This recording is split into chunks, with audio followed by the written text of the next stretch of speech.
சென்னையில் 60 வயதுக்கு மேற்பட்ட முதியவர்களுக்கு மாநகர பேருந்துகளில் இலவச பயணத்திற்காக பஸ் பாஸ் வழங்கப்படும் என தமிழக அரசு அறிவித்துள்ளது.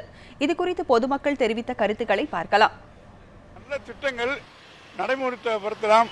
ஆனால் இப்போ உள்ள ட்ரெண்டில் இவங்க ஆட்சியில் கொண்டு வராங்க, அடுத்த ஆட்சி டிஸ்மிஸ் பண்ணிட்டான்னு செய்வீங்க. நடைமுறைக்கு ஒத்து வராமல் இருக்கணும்ல. எல்லாரும் சந்தோஷமான விஷயங்கள், பாடுதல் விஷயங்கள் தான். பின்தங்கிய மக்களுக்கு மட்டும் கொடுத்தா என்னை பொறுத்த வரைக்கும் நல்லா இருக்கும்.